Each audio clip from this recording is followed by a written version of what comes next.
everybody, and welcome to another Top 10 edition. This is the edition of Magic Mike's, proudly sponsored by our Patreon supporters and CoolStuffInc.com, where you can find cool stuff in stock every day, and our co-sponsor, CardHoarder.com, offering the best inventory, prices, and delivery of cards for Magic Online.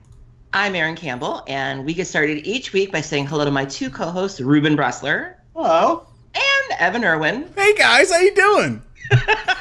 Yeah. We also begin with our choice of the top comment from last week in a segment we like to call the Honorable Mention. And Evan, would you like to tell us who was the most prolific in letting us know what card we didn't choose as one of our top 10 Boros cards? I would love to. I'm really excited about it. For our Honorable Mention comes from user CZEVAK89. I have no idea how to say that properly. However, Zivac? All right. Either way, this user said, Boros is sometimes a conflicted color, with white and red having very different characteristics, color pie tendencies, and beliefs. However, sometimes a Boros card comes out and it manages to perfectly encapsulate the various facades of the two enemy colors.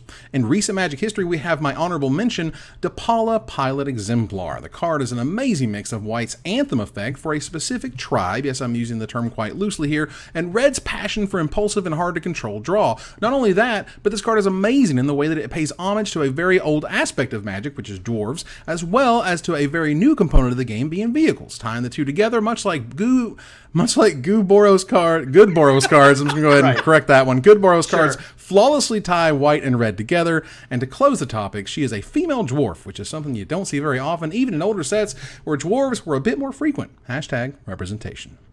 Oh wow! Well done, everybody. Wow. Good comment, CVAC. And I loved our intro. That was excellent. I was very happy about that. That went pretty well. I like that. All right. Nice. So we have our favorite top 10 cards this week. Unstable just got kicked off. We just learned what contraptions do. They're super crazy weird. We'll talk about it in Magic Mike's.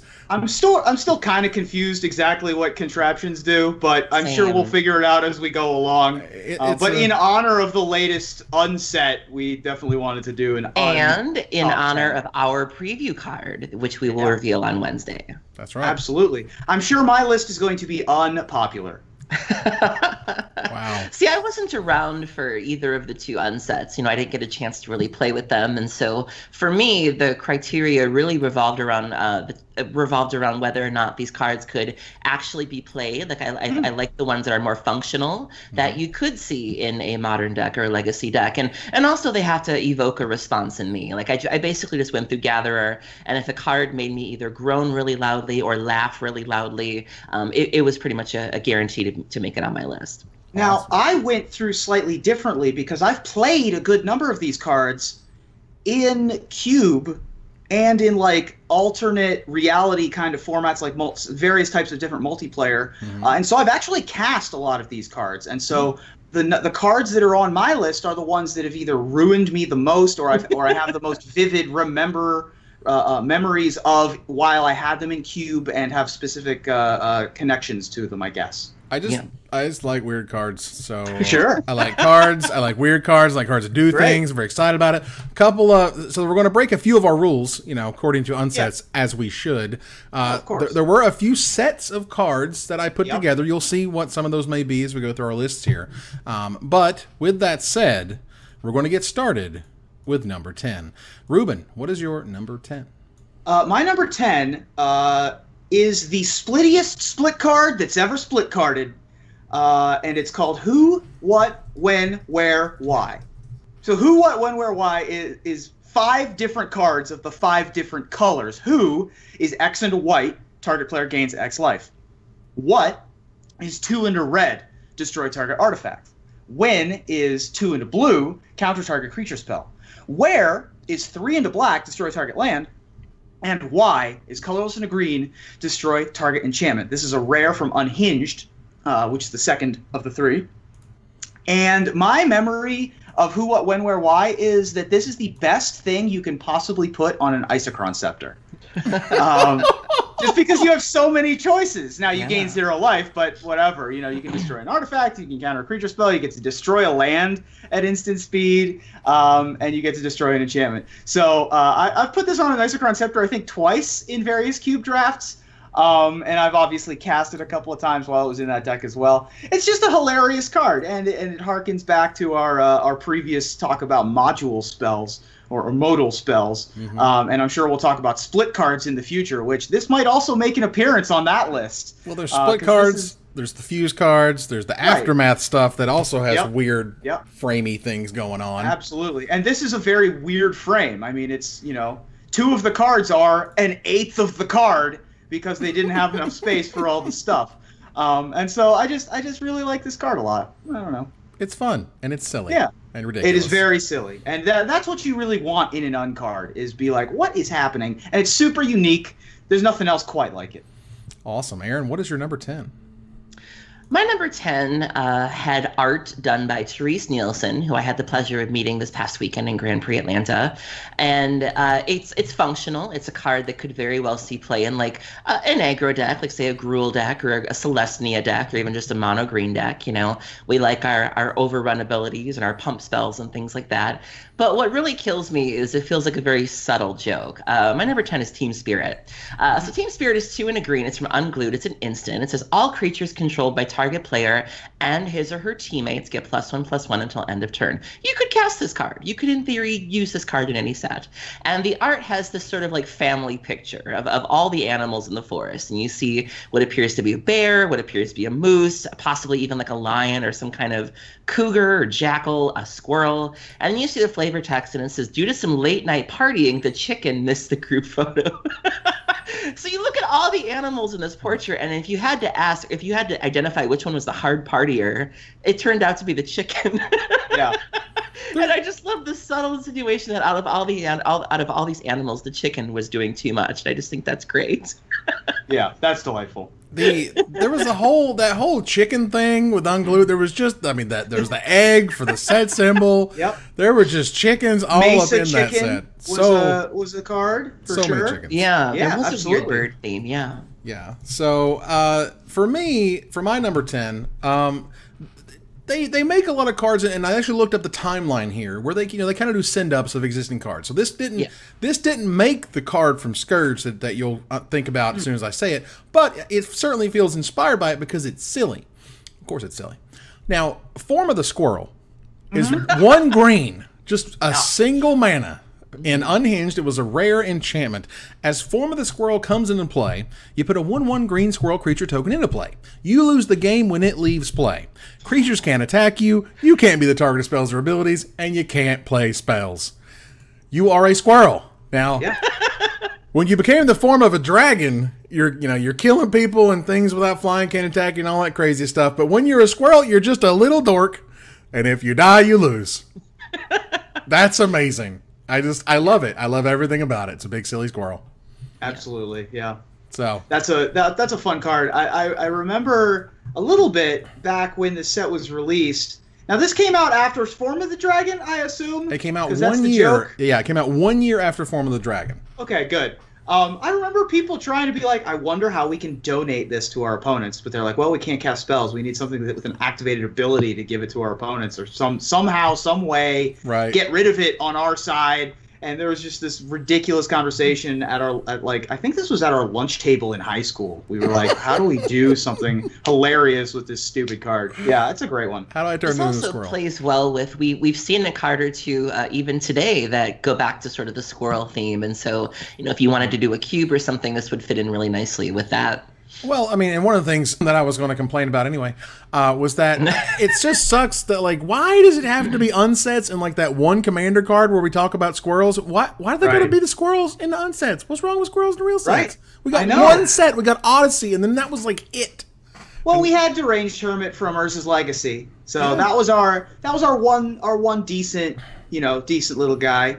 We had Crows and Beast in Odyssey, and some of the other friends from Odyssey. Yeah. But yeah, I really miss squirrels quite a bit. Squirrels are great. It could be like pirates. I mean, look how long it took us to get a real pirate set. It's true. We had Kukemsa and dinosaurs. Yeah. Yeah, I mean, like, I'm sure its time will come. Absolutely. So love it.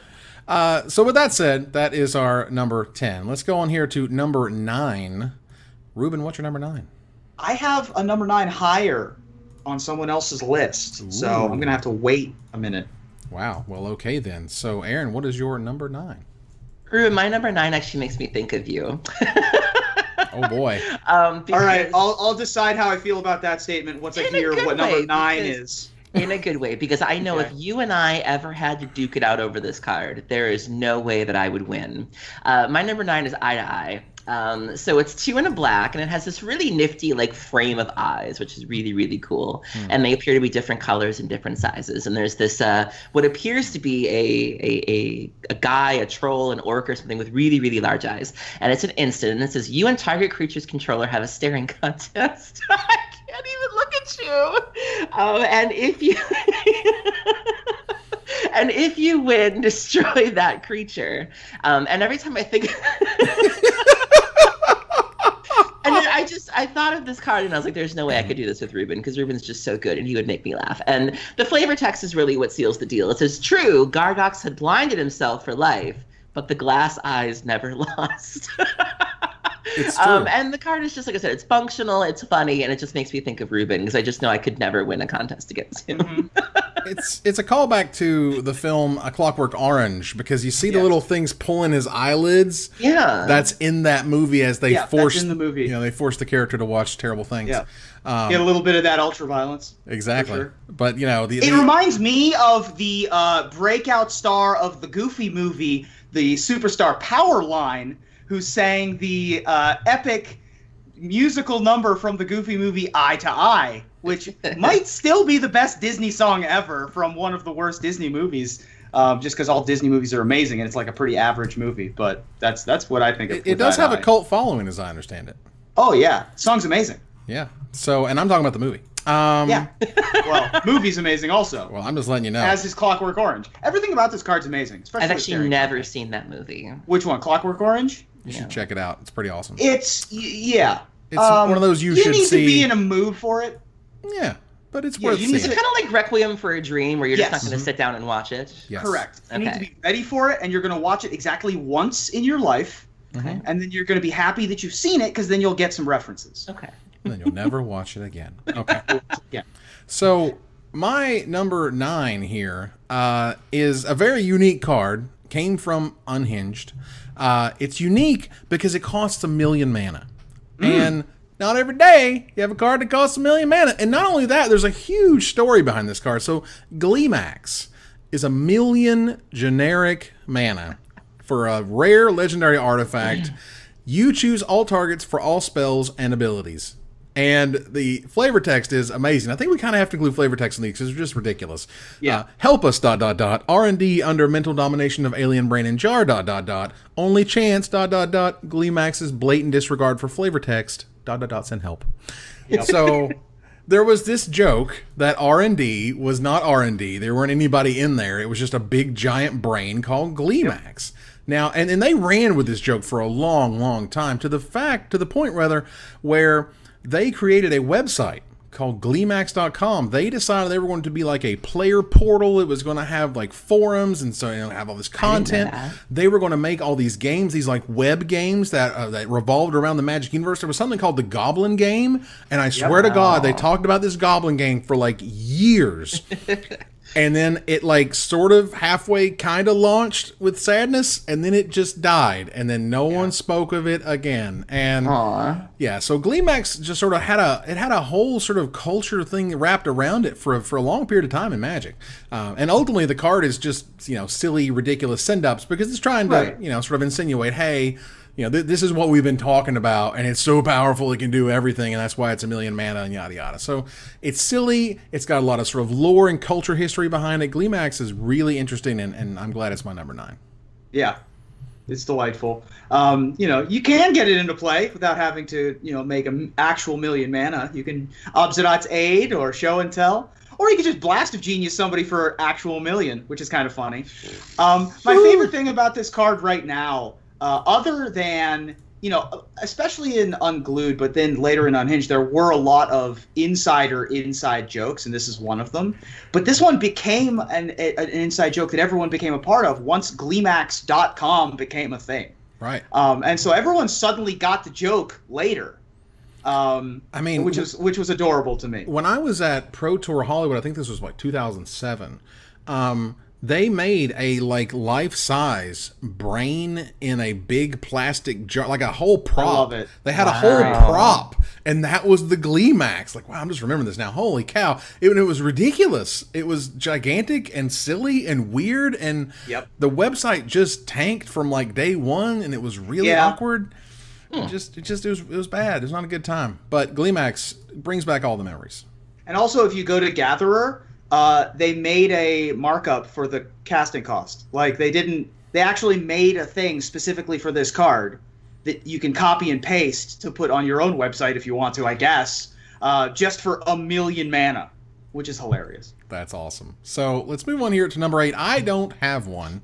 And I don't have a number 7 either. Spoiler alert. But Aaron, I bet you do. What you got for number 8? My number 8 is another gem from Therese Nielsen.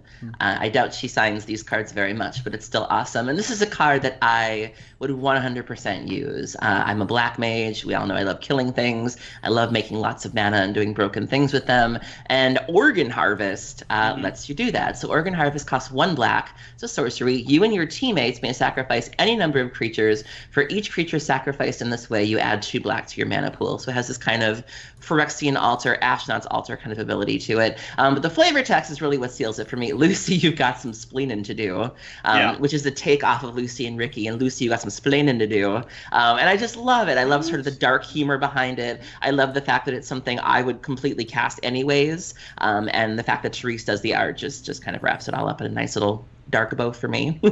Oh, that spleening. So much spleening you got to do. Here's another joke. I see spleens come up a lot in flavor text. I found we have Allurin with the spleeny, and I feel like I've seen it somewhere else too. Like it's a common organ. I feel like we come back to for dark jokes. Well, it's certainly one of the easiest ones to pun with. Yeah. So this was now Unglued was doing the like craziness of talking about your teammates. That was that had never been seen in a Magic set before. Commander wasn't even a glint in the eye of R&D, but you could have teammates, and there was like prismatic, and there were all these other crazy formats no one ever plays anymore. And your teammates, big deal, huge deal. If you go back to Unglued, a lot of the cards could just see print as is. Organ Harvest could just see print as is. I just did a flavor text search, and Spleen is in 4 cards flavor text. It's an Allurin, Organ Harvest, Coal Stoker, and Goblin Soothsayer. All right. Huh. Yeah. It's not every day you learn that Coal Stoker talks like there's a whole paragraph there. Yeah. About spleens. Yeah, about spleens. And then Goblin Soothsayer. I see a great victory and Rivers of Blood, and looks like a spleen. Just spleens. Organ Harvest, it is. It is a delightful word. Yeah. It's a good one. So, Ruben, what is your number 8?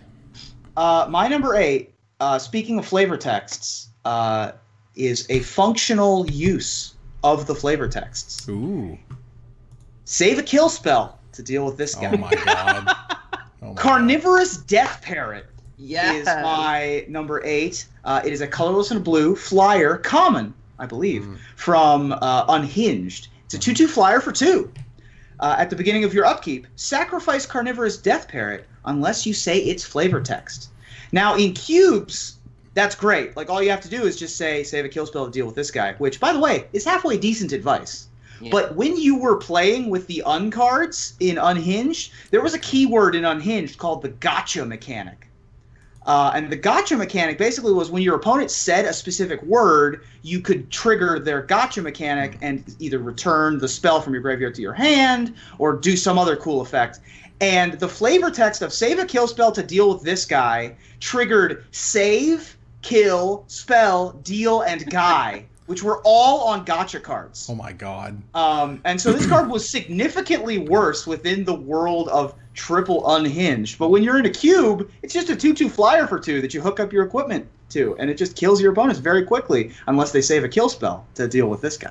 Well, I was talking to our mutual friend Chris Rubin earlier, and like I was telling him, I said, "Hey, I'm putting together my top 10 unset cards. Here's what they are, blah blah blah." And he was like, "Remember the parrot? I hated the parrot. I hated that parrot so much." Why? It's great because it was basically unstoppable in this limited format because nothing could block a 2/2 flyer for 2.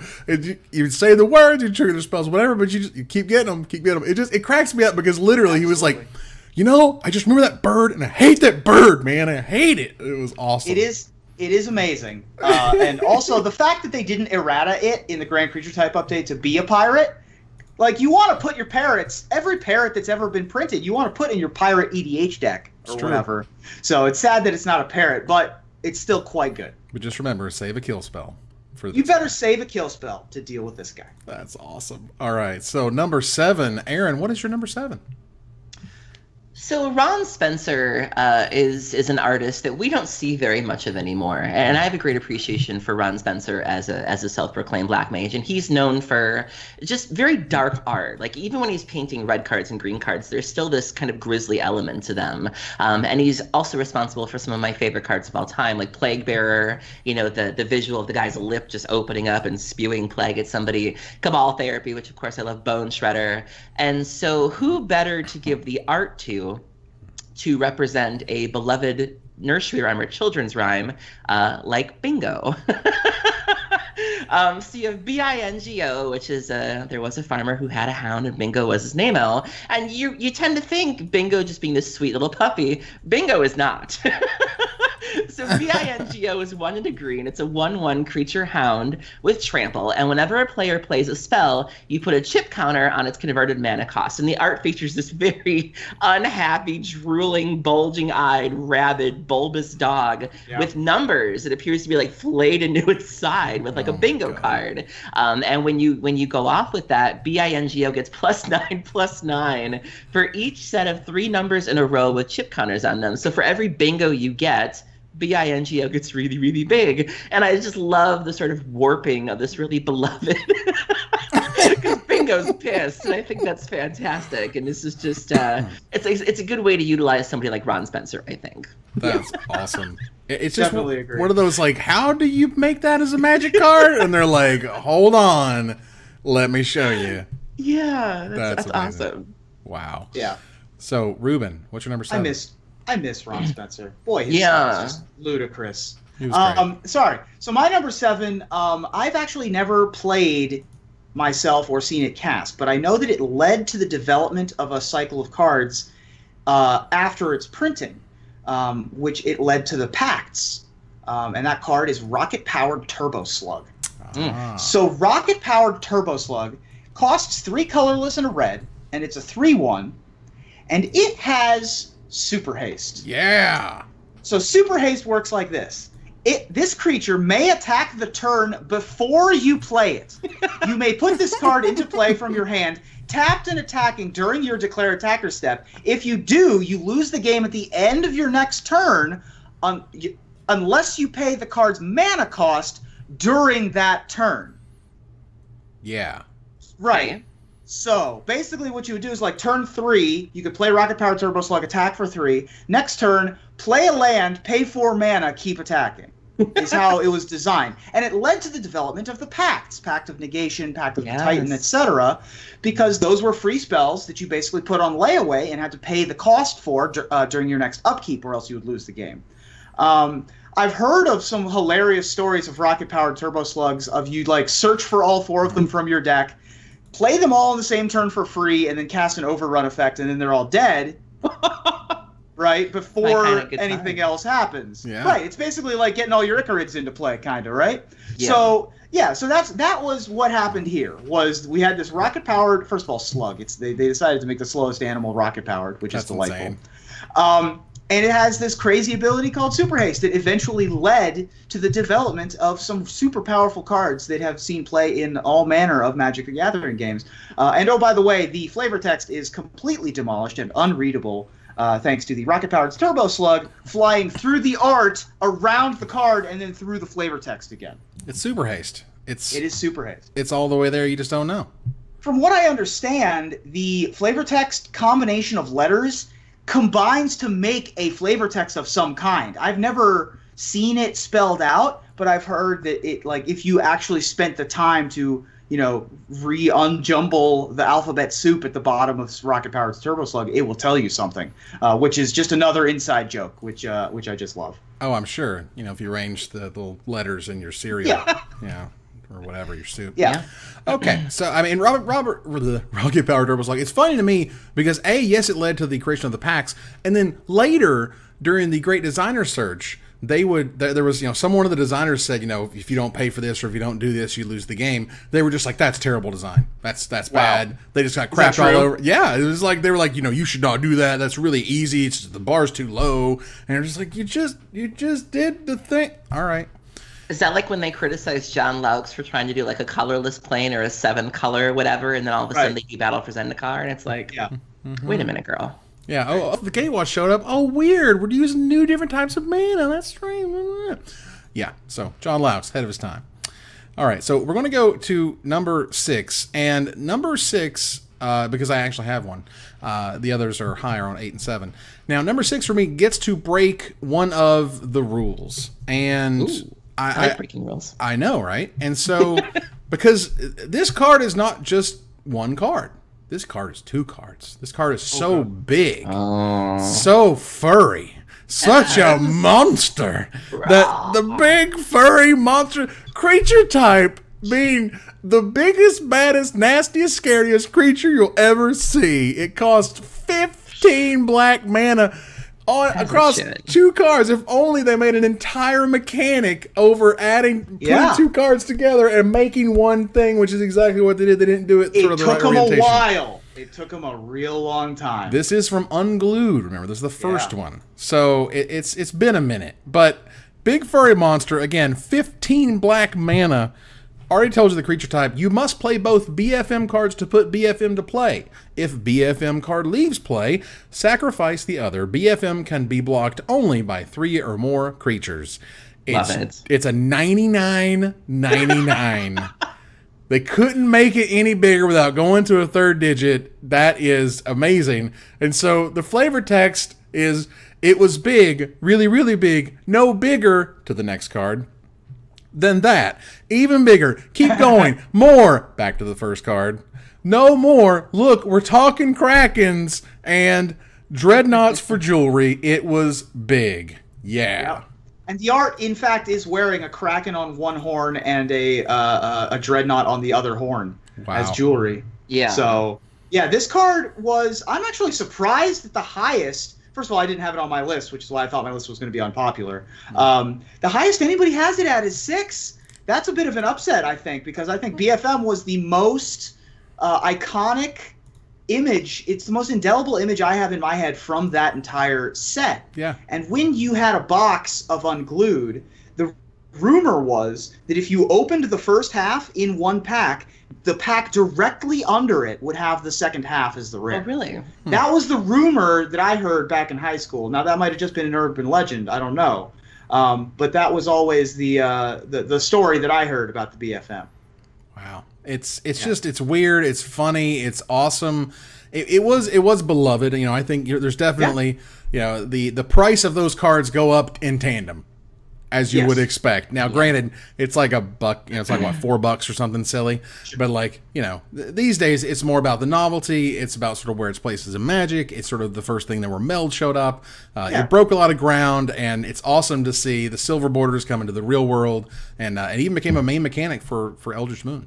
Yeah, that's the most exciting thing about all of the unsets for me, and why I'm most excited that they actually did another unset was that a lot of these cards have led to real life tournament Magic. Yeah, we're getting a lot of inspiration for cards that were printed, you know, maybe a year down the line, but also 10 years down the line from these cards that they were like, well, we'll throw it into this junk set, you know what I mean? This kind of jokey, fun set, and if people like it, then maybe we can consider it for real life tournament Magic, and I just love that aspect. I mean, yeah, I think that's something the sets don't get enough credit for, and I think I even saw it today. You know, there was a card that was spoiled that involved dealing with cards that had a watermark. Yes. And there were people that were like, what?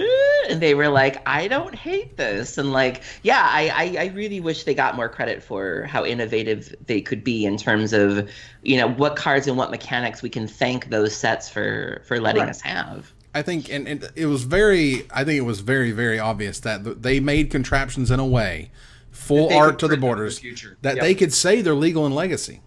Yes. And once everybody kind of understands how they work, because it's a little weird, you know, it's a thing that probably is not going to happen because it's silly.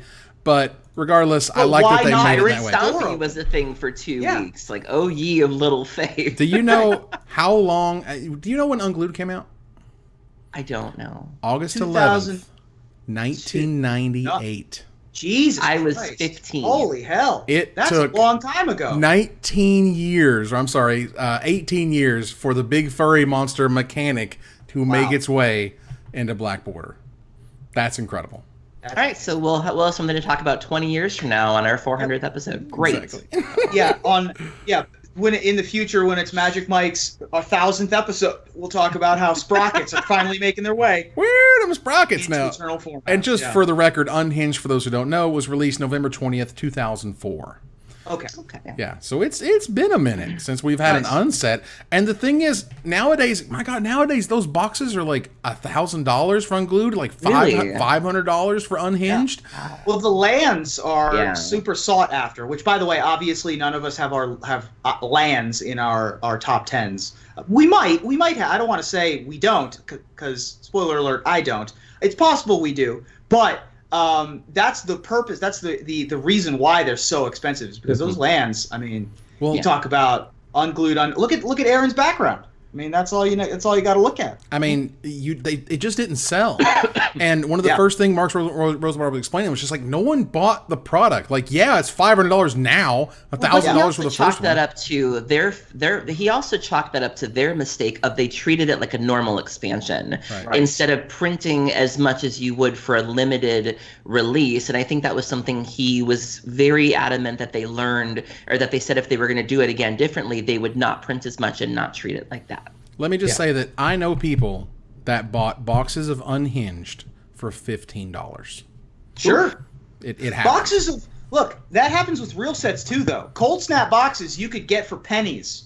Like a barrel of pennies. But still, like, not very much. Not very much. And then, like, Dark Depths started exploding and people wanted boxes of Cold Snap. But that's happened with... You can still, to this day... buy a box of Homelands for like $20 or whatever, and maybe 10 years in the future, some weird common makes an infinite combo with some card that they print in 10 years, and then boxes of Homelands will be $1 billion. So, it's one of those future trading kind of things that you could do with Magic the Gathering that's super weird. Yeah. So, Ruben, what's your number 6? My number 6 harkens back to the most powerful Magic the Gathering card cycle. Most of the Power 9, 5 of the Power 9 are Moxes. And anything that has the word Mox in the name is considered super powerful. Chrome Mox, various other types of Moxes. At Mox Ruby on Twitter, super powerful. Super powerful. And this is Jack in the Mox, is my next choice in our top 10 list. It's my number 6. So Jack in the Mox is a 0-cost artifact from Unglued. Tap and roll a 6-sided die for Jack in the Mox. On a 1, sacrifice Jack in the Mox and lose 5 life. Otherwise, Jack in the Mox has one of the following effects. Treat this ability as a mana source. On a 2, add a white. At a 3, on a 3, add a blue. On a 4, add a black. On a 5, add a red. And on a 6, add a green. So 5/6 of the time, it works every time, and it's just a free mana source. And then, every once in a while, you're going to have to sacrifice it and lose some life.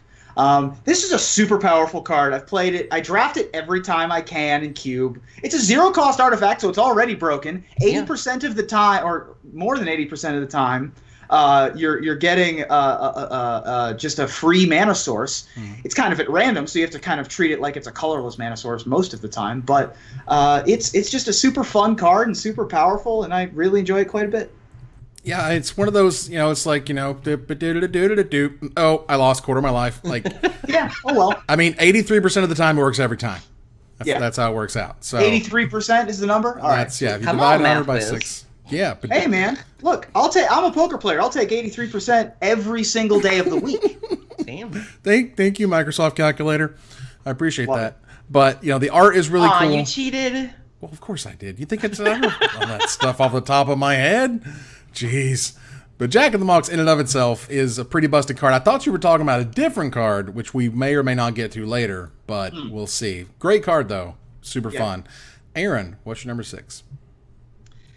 Wizards likes to name cards some names. Like when you go back and look at like some of the first, sets that came out, some of these names were just downright obnoxious. And no cycle or no creature type really illustrates this like knights. If you ever go through Gather and you look up knights, you have Knight of the Skyward Eye, Knight of the Holy Nimbus, Knight of the Pilgrim's Road, Knight of the White Orchid. Why? Yeah. Why? And I appreciate Wizards' ability to laugh at themselves by creating my number 6, which is Knight of the Hokey Pokey. Yes. Nice. So it's 2 white. Kev Walker, again, OG artist, love him. It has first strike, 1 and a white. You do the Hokey Pokey. Stand up, wiggle your butt, raise your hands above your head, and shake them wildly as you rotate 360 degrees. And if you do that, you prevent all damage to Knight of the Hokey Pokey from any one source. And so 2/2, and the flavored text is just simply... That's what it's all about. That's exactly what it's all about. It's this knight just armored to the hilt, just doing the the fingers are what get me. Yeah, and I love that it just sort of mocks all of these crazy names that we gave these knights before, and that we still give them, quite frankly. And that it's just this really great soldier who really just wants to dance, and I think it's just a win from start to finish. Yep. There was a whole card feeling. Is super playable, by the way. Yeah. Like, that card's great. Sure. It's really hard to kill. I think they're ultimately, for Unglued, again, one of the first unsets, it was very much, there were very physical things. Yeah. It was very, you got to get up, you got to say things, you got to look at things, you got to talk about stuff. The staring contest, do the hokey pokey. There was an arm wrestle card. Yeah. I think so. Yeah, stuff like that. Yeah, so it was really silly, but this guy means business, even if he don't look like it. Yeah. Yeah. It's all fun and games till it's not fun and games no more. Well, look, man, that's what it's all about. You know what? It is what it's all about. My number 5 is, again, breaking the rules. I'm just breaking the rules all over the place. I'm just doing me. Just and I'm completely here for it, Evan. Yes. That's right. And I appreciate that. Because there was a cycle of cards that showed up in Unglued, again, first onset. And to this day, I have seen people use these cards in Tournament Magic. I used to use these cards in Tournament Magic. Because there's one way to determine who goes first. Yeah. Or determine a certain thing in a stuff. And if you have 2 sets of Paper Tiger and Rock Lobster and Scissor Lizard, you can determine the rock, paper, scissors of who goes first. You give them a set, you get a set, you figure out which one you want, you see who wins. And, for all the paper, rock, scissor rules. Because in and of themselves, the cards are kind of silly. Like Paper Tiger is 4 generic mana for a 4/3. Rock Lobsters cannot attack or block. It stops Rock Lobsters. And similarly, there's things that the Rock Lobster does and the Scissor Lizard does to shut down the other cards. So those cards are kind of silly, but ultimately, I really enjoyed the fact that, like, I have seen multiple people at Grand Prix be like, all right, here's your set, here's my set. Let's do this. Yeah. There was a young man who did like a shell game. He just turned him over and he's like, pick one. And then that's what I used to do. And, is I would bring the 3, because you don't need 2 sets. You just need the 1 set. And I'd just be like, all right, you mix them up. You deal me one and deal yourself one, and then we'll see who goes first. It's better than high roll, because you can tie on a high roll, unless you're on Magic Online, which somehow I've never tied on a high roll on Magic Online. I don't know what that conspiracy is. Truth is out there. But, you can do high roll. You could do Monopoly rules, dice roll. You could do a high card with your generic 52-card deck. Nothing beats these rock, paper, scissors of the Rock Lobster, Paper Tiger, and the Scissors Lizard. And the names are just great, too. Yeah. And the art's delightful. I will say that one of my good friends, Jonathan Kohler, used to use these for skill challenges in our Vampire the Masquerade game. When you had to beat the game master in a skill challenge, and he would randomly choose. Chops. Yeah. You have to throw chops to decide on the skill challenge. Tons of uses. I would not be surprised if this is a good card to invest in, people, because this is an eternal, Magic the Gathering's been around for a while, but boy, has rock, paper, scissors been around. They're like a whopping, buck or so or whatever. I think a buck and a half. So, it's all good. And it looks like there weren't even foils of Unglued. So right. This was before foils. This was 1998. It's true. Urza's Legacy came out in 99, which was the first set that had foils. So they were, this was ahead of its time. As most uncards tend to be. Of course, absolutely. Ruben, what's your number 5? My number 5 was not a great cube card, and most people didn't have it in their cubes until Planeswalkers started happening. And then Magical Hacker became freaking busted. Magical Hacker is a colorless and a blue, 1/2, creature type, human gamer. Pay a blue mana. Oh, yeah. Change the text of target spell or permanent by replacing all instances of plus with minus and vice versa until the end of the turn. That's not bad. Yeah, when you pay a blue mana, you put that many loyalty counters on Planeswalkers now, right? So you just go infinite with your Planeswalkers with Magical Hacker. It's kind of ridiculous. The flavor text, by the way, is very Niv Mizzet Draco Genius, or not Niv Mizzet the Firemind-like, which says, if you can read this, you are a monster geek, written in leet speak, basically. And because I can read that, I am a monster geek. But we already knew that. Yeah, so sure. Magical Hacker is so powerful in Cube. As soon as you play it with a Planeswalker in play, it really doesn't matter what the Planeswalker is. If you can activate that ability, the game's just over. If the game's done, you did it. And yeah, I love this card. I think it's great. 1 blue, you literally just run the ultimate. You're like, 1 blue, add 10 counters to Niggle Bolus or whatever. Just destroy your world. The most common one I've seen is pay a blue, put 12 counters on Jace the Mind Sculptor, and end the game as quickly as humanly possible. Card's great. And I've had the honor and privilege of casting this card and doing exactly that in the past. Oh my god. And it's a reference to the card Magical Hack, which is from forever ago. From Alpha. Yeah, from Alpha, which allows you to change the text of a spell or permanent's basic land type as opposed to changing the plus or the minus. So it's a little bit of a reference back to that as well. And there was also this time period where, literally leet speak was like a thing. Yeah. Oh, yeah. It's kind of cringy. One of those cringy things you look back at, 1337 or 31337 is elite. Elite. That's right. God. Man, I remember the original. N00B is still used to this day. So, sorry, go ahead. Aaron? I was just going to say, I remember the original Leet Speak when you would type in boobies in your calculator and flip turn it upside down. Yeah, that's the technology. Blah, blah, blah, plus blah, blah, blah. Now turn it upside down. Oh, my God. That was... It says boobies. Them late 80s, early 90s awesomeness. Love it. Aaron, what's your number 5? I hope this goes off without a hitch. Ime umberne ife, iswe inwe ewe anguage athe atne anime ofwe oye arwe uentfle inwe. Utbe I'm ilste oinge oite octe, about way itwe anyway way. My number 5 is Attenle Igpe, which for those who don't know is Pig Latin. I have never been more impressed with a human than I am. That was amazing. Thank you. There's an English to Pig Latin translator, and so I typed in what I actually I'm less impressed now. But. Oh, well. Shatter the hopes and dreams. The card. So what I did say, though, what I said was my number 5 is in a language that not many of you are fluent in, but I'm still going to talk about it anyway. So Pig Latin is basically a made-up language, if you will, and this card is a creature, so it's 3/3. It's a 5 and a white, and it is the translation, it's written all in Pig Latin. So if you read it, it says Eat your cray egg pay, which is creature type pig. And the translation for the card, I'll just spare you the full Pig Latin. It's basically double strike, 3/3. Whenever the controller of this card speaks a non-Pig Latin word, you have to sacrifice it. And then the flavor text translates to this piece of flavor text doesn't really say anything. And I just think it's so great. You have a pig in a toga with a little crown of leaves, and it's all in Pig Latin, and I just love it from top to bottom. Pig Latin, also one of those sort of, forgotten, bygone sort of era things where if I just were to ran that out on my kids, they're just like, I don't know what you're doing. Ogle Day Extray. It's beautiful. This was on my short list. I like this card a whole lot, if nothing else, because again, it's a different way to kind of communicate, which seemed to be a lot of the old unset cards. Yeah. I just realized even the artist is in Pig Latins. This was Kev Walker. If you go to the Oracle profile, the Gather profile, the artist is Ev K. Ockerway.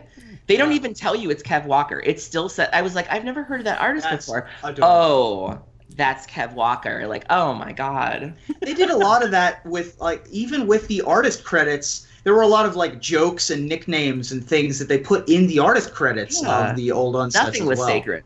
No. Yeah. And speaking of art, I think I'm starting to notice, and Wizards, and some of the Wizards employees have kind of sort of hinted, or some of the people who, Vorthos Mike, who's very into the artwork, has noticed that a lot of old artists, or old, not old artists, but people who made a lot of art back in the day, their artwork is starting to show up on Unstable because there was going to be a third unset, and then it got put on hold for 10 years, and here we are. So I don't know what it's going to be on, if it's just going to be on a token or whatever, but that Matt Cavada traditionally painted squirrel, Earl of Squirrel general dude, not the Earl of Squirrel, the one because Earl of Squirrel's on a throne and it's a full body shot. There's a close up of a squirrel dude in a jacket that I saw. That Matt Cavada did as a traditional 1800s oil painting, I think, if I'm not mistaken. Right. I mean, we're the spoiler season for Unstable is very strange, as of course it's going to be strange. Well, but today Mark Purvis, who is I think the product manager and whatnot of Magic, he posted that image and said, as amazing as the Milan-Vaj Saran artwork is on Earl of Squirrel, what if you also had the option to get an alternate art version by Matt Cavada? Okay, so there it is. No, it looks amazing. That alternate art, I just want that hanging above my mantelpiece. You can see that's just adorable. You can see the varnish, literally, see the varnish on it, which is amazing in and of itself. And Igpay Atenlay is, or Atenlay Igpay is the name of the card because it's a Latin pig. 3/3 double strike for 6 is a little bit much for my tastes. But well, sure. That said, Ruben, what's your number 4? My number 4.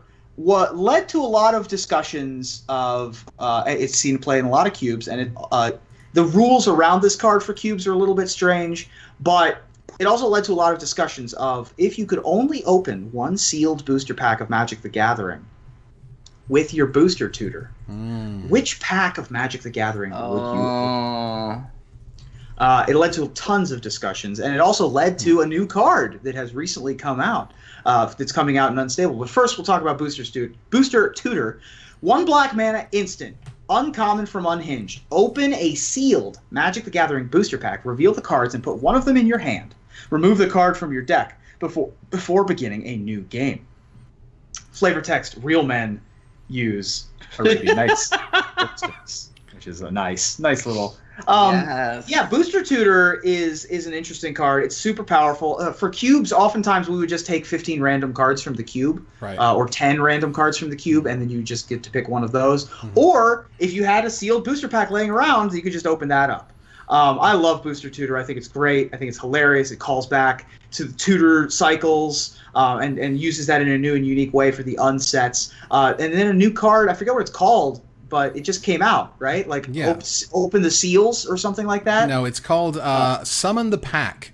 Summon the Pack. Perfect. For a black and 7 generic mana, it's a mythic and unstable. It's a sorcerer that says, open a sealed Magic booster pack, reveal the cards, and put all creature cards revealed this way onto the battlefield under your control. They're zombies in addition to their other types.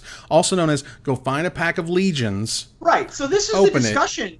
Because Legions is 100% creatures. 100%. So you would just put 15 creatures into play. They had me at zombies. Now, most sets are like half creatures anyways. And Legions, I'm not sure, is the average power of a creature in any other set worth it to open over top of a pack of Legions when you just have the sheer numbers 100% of the time? I don't know. I haven't done the math. But Booster Tutor, there was always a discussion of what's the best set to open. What's your average you know, if you had like a really strong black theme to your deck, like you do with Booster Tutor, do you go get a pack of Torment to try to get one of the powerful black rares or something like that? Or if you literally have one out in the history of Magic, like I just need this exact card this turn, I'm going to take my 2%er and try to open this rare from this other set. Yeah, Booster Tutor is just great. I love it so much. So during the release, and I'm just going to piece this together from what I can see here. During the release of Unhinged, they made an arena foil for Booster Tutor. There is actually an alternate artwork, but it also has alternate flavor text. Now, it has a different picture, again, of a hand showing up and taking a card from, looks like a shopkeeper going like, ah. Yeah. But this one says, make your judgment wisely. The right pack will let you defeat your nemesis, but a poor choice can only end in torment and homelands. Right. So I'm guessing this came out around the Nemesis Torment era. Right around there. And they're making fun of homelands. It's like kind of just like, just like a right off the top. Just a beautiful kiss of joy. All right, so Aaron, what is your number 4? 1 mana removal is really where it's at. You know, we think of things like Swords to Plowshares. We think of Path Effects. Okay, let's reminder here. Is it Path of Path to Exile? Path of Exile is the video game. True. Depending on the day, I sometimes say Path of Exile. So thank you for that. Lightning Bolt. You know, you could even argue Dismember is 1 mana technically if you pay the life for it. 1 mana removal is really where it's at. And this card could easily see play. I feel like this is right up there with something like Fatal Push. My number 4 is Duh. Yeah. Wow. So it costs 1 black. It's an instant, and it just says destroy target creature with reminder text. And it says reminder text is any italicized text. In parentheses, it explains rules you already know. Now, there was also this weird thing on a lot of the uncards where you see notes. Yeah. And we sometimes see those on like Sam Stodd's articles or most of Totoro's articles where you can see how the sausage is made, but these are right on the card, every single copy. And there's a little post-it note that's to this one that says something like, will players understand that the creature is being crushed by parentheses, and then in blue ink it says not a chance. And this card is just great. I love that it's just this creature being crushed by parentheses. I love the little sassy note where R&D is talking to each other, thinking we're not going to see it. This card could work. You know, there are some really good creatures that could be killed by this card. And as a black mage, I love it. It's just efficient removal, and everything about it is just really nifty. Yeah, depending on which printing of various cards, this could or could not destroy your Vampire Nighthawk, for example. Oh my God. If you have a textless version of a card, you know, this thing can't destroy tokens for most tokens. But if your token has reminder text for trample, for example, this can kill a 3/3 dinosaur. Yeah. A lot of the cards you can't kill with this because the cards just have too many abilities, right? Yeah. Like you can't kill our Deathgorge Scavenger, for example. It's true. But there are a lot of just gigantic, enormous. You can kill a Kozilek Butcher of Truth. Because Annihilator's got reminder text. Well, yeah, but he's indestructible, right? But not no, Ulamog does have indestructible. Okay. That one's the indestructible one. I and see. You could target this with Duh, but it wouldn't destroy it because it's indestructible. Gotcha. Kozilek, not indestructible, can be killed with Duh. I love it. It's hard to get a 3-letter Magic card name anyway. Like we have Opt. And we have Absolutely. Duh.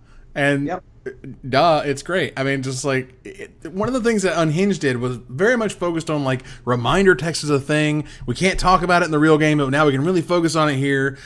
I don't think it really came off as sort of as innovative as they wanted it to, but we do have parentheses crushing a creature to death. Yeah. And that's always This was a lot more, this was another one of those super insidey jokes. Absolutely. Exactly. So, there was a card in Unglued that showed up. This is my number 4. There's a card that showed up in Unglued, and one of my favorite things about the Unstable spoiler season was before it got kicked off, Wizards decided to put this up as an official wallpaper in 1920 by 1080, the glorious the gloriously huge, literally drawn with a crayon by Mark Rosewater. Look at me, I'm the DCI. For 2 white and 5 generic mana, it is a rare from Unglued. It is a sorcery that says ban 1 card other than a basic land for the remainder of the match. So, and then, reminder text, for the remainder of the match, each player removes from the game all copies of that card in play or in any graveyard, hand, library, or sideboard.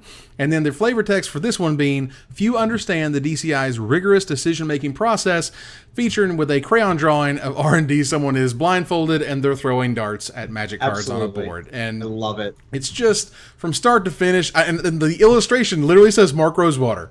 He is the artist for this card. I can't. I love it. It's amazing. It's silly. It's ridiculous. It's everything an unset card should be, in my opinion.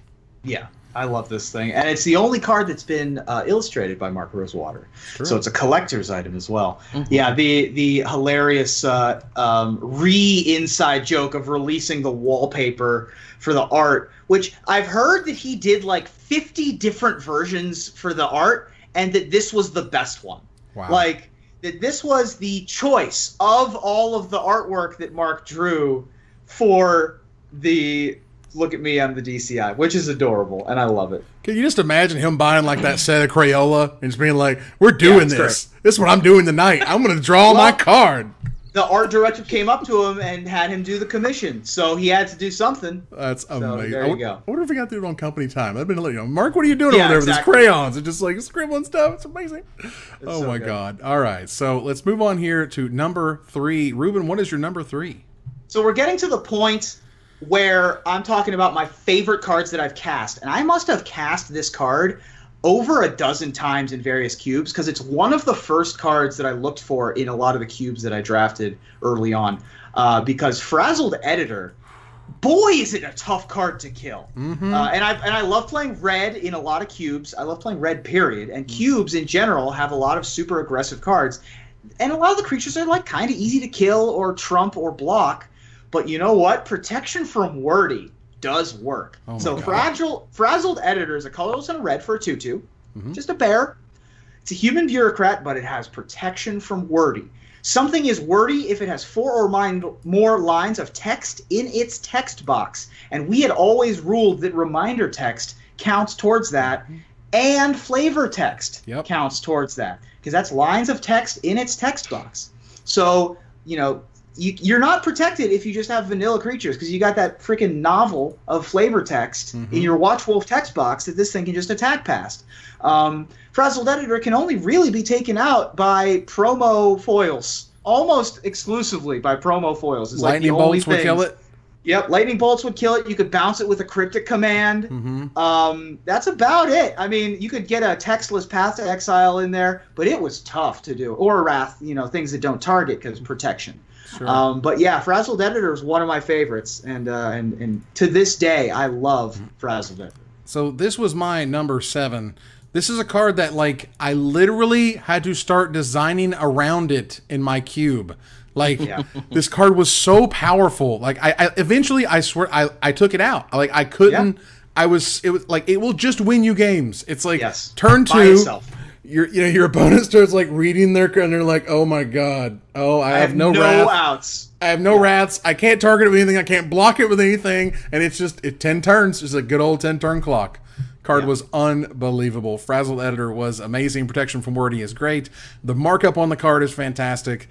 Everything on this card just makes me super happy. Now, there was a fun discussion that I remember that we had about this card being targeted by the ice half of Fire Ice. Because is Ice its own card, or is it part of Fire Ice, right? Because Ice just says tap target permanent, draw card. That's 2 lines of text on that card. But Fire Ice is a total of 7 lines of text. So what do we do? And we had a nice little discussion about that, which that's awesome. Was funny. So we're going to move on here to my number 3, which they made it in Unhinged. And this is, again, you know, we're doing weird stuff. We're doing stuff that you just can't do with Magic cards. And, you know, at this point, Unhinged, you know, had foils, which is great. And one of the cards they made was so crazy, they only made it in foil. Super Secret Tech was an all premium only spell. Like, they did not print any Fitting. other kind. It was only foil rares. This card is currently about $15 because it's kind of hard to find.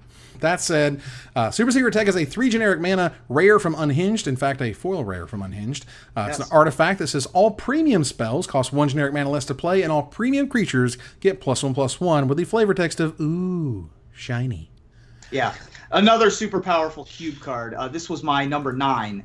So this was the higher one that was on my list. And if you have a cube that's super pimped out, then this thing is just the best thing in your cube. It makes everything better. It's crazy. Makes everything cheaper. It's making your creatures larger. It explored, I don't know if you could call it design space, but maybe like sort of set construction space. Sure. Okay. Where certain things only exist in certain manners. And one of the things they talked about for Unstable was, what if they could adjust printing to where 2 cards always show up in the booster pack together, stuff like that, where Big Furry Monster, instead of being pack here and pack there, literally both halves are in the pack every time. That's not a thing they could do back then, but they could do possibly today. We'll see if they actually, utilize that. But Super Secret Tech, in and of itself, was cool because when somebody pulled one, it was like a big deal. I remember when someone pulled one out of a pack and they're like, whoa, look, Jane, oh my God. Like, you just don't see them. They're really hard to find. Right. So here's how rare it is. This is rarer than a foil mythic. Wow. Because, first of all, the funniest part of this card to me is the collector's number is 141 of 140. Nice. Which is delightful. Yes. And so this is coming from the discussion of this card on the Gatherer page. 1 out of every 2 packs had a foil. 1 out of every 15 foils was a foil rare. Therefore, 1 out of every 30 packs had a foil rare. Every time you got a foil rare, there's a 1 in 41 chance that it was Super Secret Tech. It only comes in rare, and there are only 41 rares in the block. There are no more rares more common than others when the set was released, which means that 1 in every 1,230 packs should give you a Super Secret Tech. That's 1 in every 30. So there are 36 booster packs in a box. That means about 1 in every 34 booster boxes had a Super Secret Tech in it. Wow. I remember is a rare card. Yeah, I remember at one point there was like, based on the math and if they made millions of cards, whatever, somebody at one point said like there's only like 250 like foil Elspeth Knight Errants on the planet. Like, there's just a foil mythic. It's just unbelievably rare. So like, yeah, they're worth like twice as much these days in terms of paper to foil. But yeah. But they really should be worth like 10 times as much. Yeah, they are super crazy rare. Aaron, what's your number 3? My number 3 has a personal attachment to it. I want to give a shout out to my friend Barbara McCann, who I met back in Seattle when I attended the Lady Planeswalker Society meetings, and I was there on vacation, and she was super lovely. She was a devoted follower of the Girlfriend Bracket and a very good friend to me and several other women in the community. And her Magic Online name is after this card. And there's been a lot of discussion recently about older women in Magic. And one of the reasons that Beckett Brass has been so well received is she's a badass older lady. We also had Mrs. Bashiri from Kaladesh Block, who had a great limited card, and she, in the story, she helped save Nissa and Chandra when the rebellion was going down. And so we're seeing, older ladies kick ass again and be respected and revered the way they should be. And no card illustrates this more than my number 3, which is Grannies Payback. Yeah. So Barbara's Magic Online name is Granny Payback, which I didn't understand. She was like, it's a magic card. So for those who don't know, it's 7 and a green. It's a sorcery. You gain life equal to your age. What really sells this is the flavor text. So it says R&D comments, and it appears to be like glued on or something. And it has one member of R&D saying, why does a life-gaining card show an old lady killing people? And then the other R&D member goes, we'll fix it in the flavor text. And it is. It's this older lady who's just had it.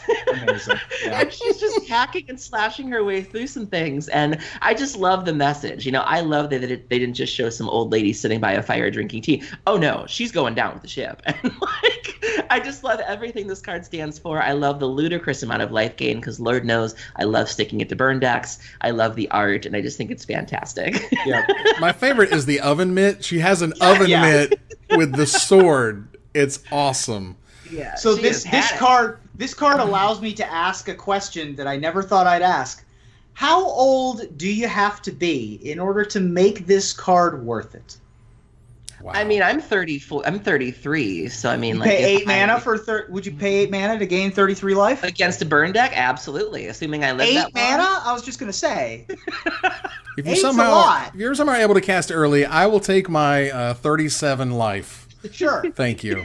I mean, I'm 31. I'm not sure that's a rate I'm willing to pay. Now, Just spoiled. let's say I'm playing with my dog.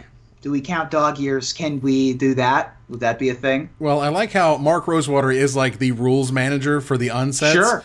You ask him, he'll have to figure out an answer for that one. And I Great. can imagine he's already been asked that personally, but Excellent news. yeah. But to have these sort of the multiverse comments in the bottom, and just like even today, I mean, you see these people with, they have their initials, and that last one, the answer to "We'll Fix It" in the flavor text was by Mark Rosewater on October 10th, 2003.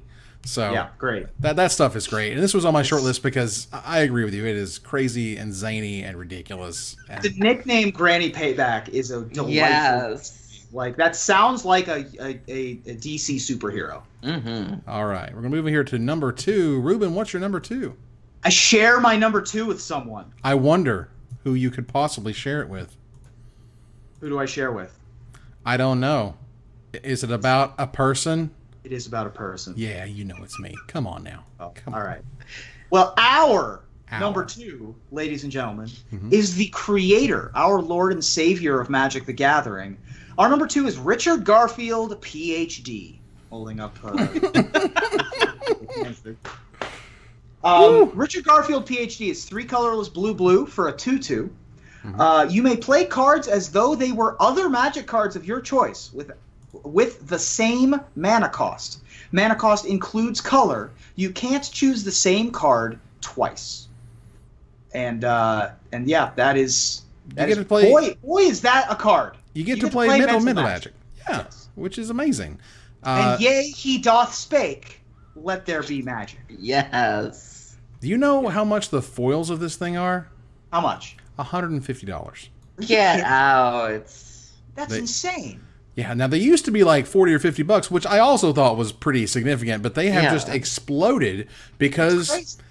I wonder if he gets Super rare. if he signed any, and if so, how many? Oh, I'm sure he signed them. well, the foil version actually comes with his signature on it. Is that true? Yes, overlaid with his signature. Love it. So it's Wow. like an alternate art foil, and again, very hard to find, very Yeah. rare card. Here we are. One in Crazy. every. And the other good thing about Richard Garfield, PhD, is if you have 4 of in your deck, the next copies can be things like Treachery and Force of Will. So you got some good stuff with your Richard Garfield PhDs, even if you have 4 of them in your deck. So take that, the legend rule. Yeah. Yeah, Richard Garfield. I love me some mental magic. I'm a big fan. It used to be my go-to especially after limited Grand Prix, when you got all the commons sitting on the table. You just gather up a bag full of commons, take them to whatever restaurant you're going to, and start playing mental magic. Right. And yeah, I love this card. Oh man, the card is super sweet. It looks different, has a totally different frame, has that crazy flavor text there. The foil's worth $1 bajillion. Yep. It's about the creator of our game, for God's sake. Like, you know, and it's really cool that they, not only that, but they also brought in the mental magic part. That was a big thing in the culture of Magic. Is find a mana cost and remember a card of that cost, and you got it. I love mental magic. It's one of my favorite formats. That's awesome. So, not super surprised that we shared our number 2 there, Ruben. Yeah. Aaron, what's your number 2? So my number 2. She's chuckling before she even talks about the card. And YouTube hates that, which is why I'm doing it. I love it. I see you, YouTube. So this card, again, is one I would absolutely play. It's no coincidence that there are several black cards on this list. We also talked about how, there were a lot of cards in Unhinged that made you do things. And if you don't do something, it hurts. And when something hurts, you say, ow. My number 2 is ow. So it's 1 black. It's an enchantment. Whenever any creature damages a player for each ow card in play, and that can be anybody's ow, that player says ow once, or ow deals 1 damage to him or her. So let's say I have 2 copies of ow and I hit you. You now have to say ow twice. And I would imagine after several rounds of this, you would just be like, to hell with it. And it's interesting, though. The flavor text says, have you ever noticed how some flavor text has no relevance whatsoever to the card it's on? I'm not 100% clear what's happening in the art. Do you know? Do you know? Not particularly. I mean, okay. I think it's tough to tell exactly. She looks like she has some, like, fungus growing out of her head. Yeah, or I thought maybe rocks were falling. Yeah. I don't know what's going on. But shout out to Ed Beard, classic Magic artist. But yeah, this is a card I would 100% play with. Yeah. The flavor text pushes it over to the edge. That flavor text is A+. Yeah, it's just kind of silly, and there was a whole, not only the cycles of like making you say things, there's also cycles of making you not say things, right? Which Mark Rosewater was like, maybe we shouldn't have our game that's very social interaction based have you not say things, right? Which is why Gotcha was such a like a miss because it prevented you from doing things. Ow is another one of those. This actually had an infinite combo with censorship. Oh my God. Which is another card from the unsets and from Unglued, which is a 1 blue mana enchantment that says when censorship comes into play, you choose a word, and whenever any player says the chosen word, censorship deals 2 damage to him or her. So you would just play censorship, name the word ow, play an ow, and then deal them a damage, and then you just win the game. It also seems like it has a almost Rhystic Study quality to it. If anybody's ever played Commander with the Rhystic Study person, and every Rhystic Study. But imagine being the owl player who's like, oh, you didn't say owl. Oh, you didn't say owl. Like just being that jerk. And I think this holds the record for the shortest card name. Other than blank, that's in Unhinged or whatever, but like actual name of a card that says a thing, I think owl is the shortest of all time. Yeah, I think I agree with you. All right, so we're gonna turn the corner here to our number 1. Aaron, what's your number 1 card? I would love to give you some really deep platitudes as to why this card is great. Like, I would love to give you some crazy story from the bowels of R&D. Bowels. That's a good segue to this. Or I would love to tell you, how flavorful it is or how practical it is. It's just ass. Oh my God. My number 1 is City of Ass. Oh my God. Boom. Love it. Boom. Who doesn't love some donk? Who doesn't love some junk in the trunk? Who doesn't love some Doran-like booty? And this card just embodies that. It's literally, there are literal pillars of backsides. This card is a play on City of Brass, which I, of course, love as a Dredge player. So it's a land. It's a rainbow land. City of Ass comes in bowels. I'm done. Comes into play tapped, and when you tap it, you add 1.5 mana of any one color to your mana pool, and then the flavor text, as if this card isn't winning enough, just says, but... ... Yeah. But, I mean, what more do you need? This was like there was a whole shtick in Unhinged that was just like, it was just like, hey, we're saying ass. And it's like, there was a cycle of ass creatures. Well, look. You had smart ass, you had dumb ass. Yeah. You realize how perfectly that Aaron set that up earlier in this program when she said, there's a card that reminds me of you, and I'm like, oh my God, it's going to be dumbass. Oh my God, here we go. Like, or smart ass or whatever. Like, it's one of those like, whole dang City of Ass. It's just a whole shtick, and I think one of the things that you can really see them improving in Unstable is that it's not just like jokes to be jokes, if that makes sense. I think like the whole donkey thing was just, it was a joke, so we could say ass a lot. But like, well, there were just some criticisms too, with the fact that the humor was sort of juvenile or sort of bathroom humor, or there were even a couple of jokes I found about gender that weren't very funny. And it takes a lot to rustle my jimmies in that regard. And there were even a couple of jokes where I was like, really, and so it does seem like from what we've seen, the humor appears to be a little more highbrow than just sort of butts and farts and things you'd see in like a family comedy, kind of thing. Essentially, they created lore for Unstable in ways that they didn't. There was no sort of story in the Unglued or the Unhinged. It was just like, here's a bunch of dumb crap. Maybe it's an in-joke, maybe it's not, maybe it's juvenile, maybe it's not.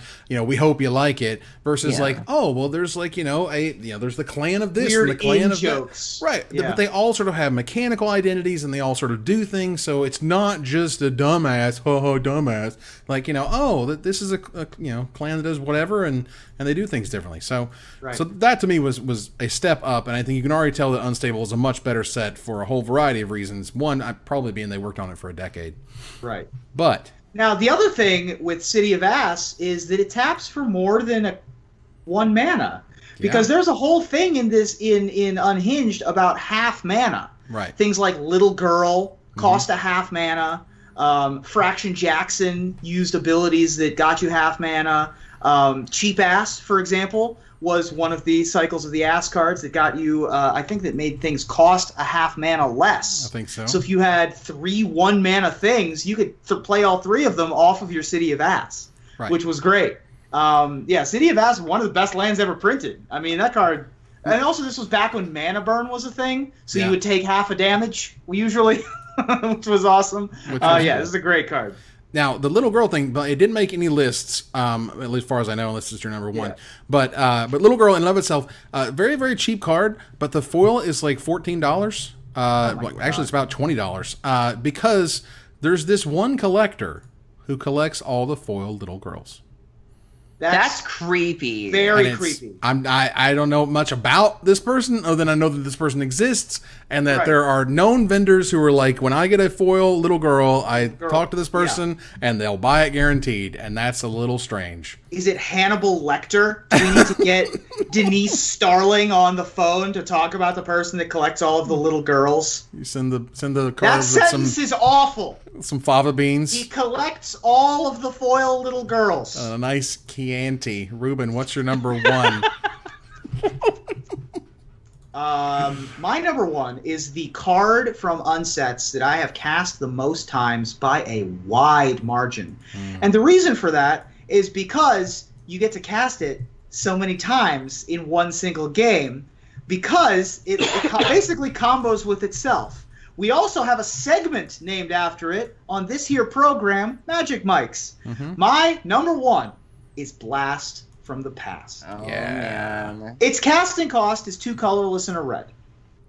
I'm not sure I've ever cast it for its casting cost because it has Madness of a red, Cycling for colorless and a red, Kicker of 2 colorless and a red, Flashback of 3 colorless and a red, Buyback of 4 colorless and a red. Blast from the Past deals 2 damage to target creature or player. If the kicker cost was paid, put a 1/1 red goblin creature token into play. Yeah. If you have 3 mana, you can just cycle and madness it, right? Colorless red instead of 2 colorless and a red. And then by the time the kicker and the flashback and the buyback become relevant, you're paying it for its flashback cost. So yeah, Blast from the Past. I've played control decks where this was the only way I could win the game, was just deal 2 damage to my opponent and attack them with 1/1 goblins over and over and over again. I love this card so much. This is like by far and away my favorite uncard that's ever been printed.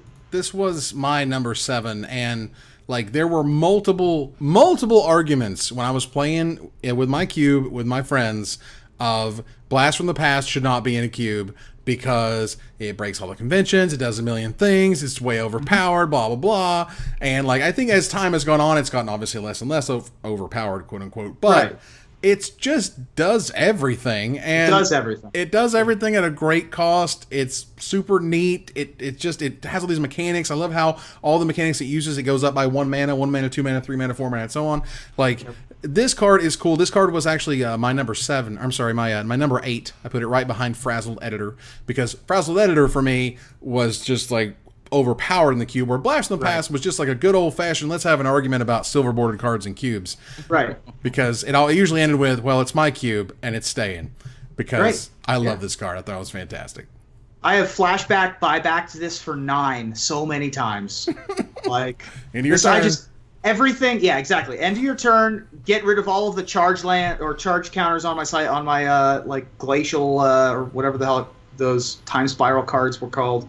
My molten slag heap. Get rid of all those counters, buy this thing back. Yeah, this thing is just delightful. It was a terrific card and remains so. So we're gonna go to the number 1, and for me, and of course, I mean, you know, what is more fitting for an unset than to again break the rules for my number 1. I have to say, I feel like we're all kind of appealing to our, you know, I appealed to Ruben with my Pig Latin. You're appealing to me with all the rules breaking. We're just sort of delving into each other's pies tonight. It's kinda... absolutely. Wow. So yeah, there is there's a cycle of cards that they made for Unglued, and later there's a cycle of cards that they made for Unhinged, and one of those was great, and the second one was amazing. The second one being so good, you can see them behind Aaron Campbell right now. Oh, there you go. The Unhinged lands for me are my number one unset card. I couldn't just choose one. If you choose one, you have to choose the island. But if you're just you're going to expand it out. All the Unhinged lands were amazing. John Avon did these. He just did a ridiculous Kickstarter that made $300,000 to make playmats of these things. These cards, and also the lands themselves were not that expensive until 6 or 7 years ago, and then just boom, they exploded. Yeah. I mean, there was definitely this moment where I was hanging out with my buddy, and he was like, "Oh, somebody got me a birthday present, and it was a foil Unhinged mountain." Because it cost $50. Yeah. I was just like, what is happening? Because, for me, you play long enough, you see these cards where they were worth a couple bucks. And yeah, they were cool and interesting. But whatever. And so now for Unstable, you have these amazing borderless lands, which look absolutely gorgeous. And more than likely are going to have the exact same pattern of worth a couple bucks. Doop, doop, doop, doop, doop. One day it's like, oh, it's a $15 island. Sorry. That's just the way it is. Yeah. So, and if you open the foil island, congratulations, you won the lottery. Because I have no idea what those things are going to be worth. Put that in a box and forget about it for 5 years like Bitcoin. Just leave it there. And then you got a nice little nest egg to sit on. Man, but for me, and the full art land thing is a little diminished because they pulled it out for some black border sets, and I get that. But I think there's just something certainly that has a very timeless appeal. They're on Aaron's wall, for God's sake. There's a reason that it's not just a land, it's a piece of art. It's not just John Avon was the master. This cemented John Avon as the land master. Like Rob Alexander did the dual lands and whatnot and does amazing work. But John Avon was like, hold on, we're going to do this. And then just kaboom, made an unbelievable set of lands. Yeah. Unhinged lands, that's just what I think they're the best unthing we've ever had. Even the mountain in my closet that I refuse to hang up. Which I'm still salty about. I'm still not happy. Little salt there for that stuff. But most people have skeletons in their closet. Aaron has mountains in her closet. That makes a lot of sense. It does make a lot of sense, right? It's true. Although I have to say, though, I may have to hang it up because if you really think about it, in a 6 Degrees of Kevin Bacon way, I met the boyfriend because of Burn. Yeah. You've also, recently, Modern Burn, you need a lot of mountains in your deck, a lot of red mana to be able to cast those Faithless Lootings and Conflagrates. So, The red's got to come from somewhere. Saying that red's got it. Yeah, your cathartic reunions aren't going to tap for themselves. So Chandra's not going to hug her mom by her lonesome. You know what I'm saying? Right. Takes a little help. Yeah. Takes a friend. I get by with a little help from my reds. That's right. So on the screen, you'll see our top 10 choices, but that was our top 10 favorite unset cards. We want to hear from you about what card we didn't talk about, and we'll select our favorite to win a $50 gift certificate to CoolStuffInc.com. But before we go, I want to thank my co-hosts. Thank you, Aaron. Oh, thank you for having me. Thank you, Ruben. Thank you. And now we are undone. Wow. We're going to go to our final slide. So I want to thank our sponsor, CoolStuffInc.com, our co-sponsor, CardHoarder.com, my co-host, Aaron Campbell and Ruben Bressler, you guys for watching, and hope you support us at Patreon.com/MagicMikes. Visit our website at MagicMikesPodcast.com that exists thanks to our Patreon supporters, or follow, like, tweet, favorite, share, subscribe, do everything social that tells people we exist. Catch us online at Twitch.tv/MagicMikes, on Twitter at MagicMikesCast, on Reddit at Reddit.com/r/MagicMikes, and on Facebook at Facebook.com/MagicMikes. Talk to us privately at MagicMikesPodcast@gmail.com. Follow the audio-only podcast at MagicMikesPodcast.libsyn.com, or find us on iTunes, or join us here next week for another top 10 episode of Magic Mikes. Good night, everybody.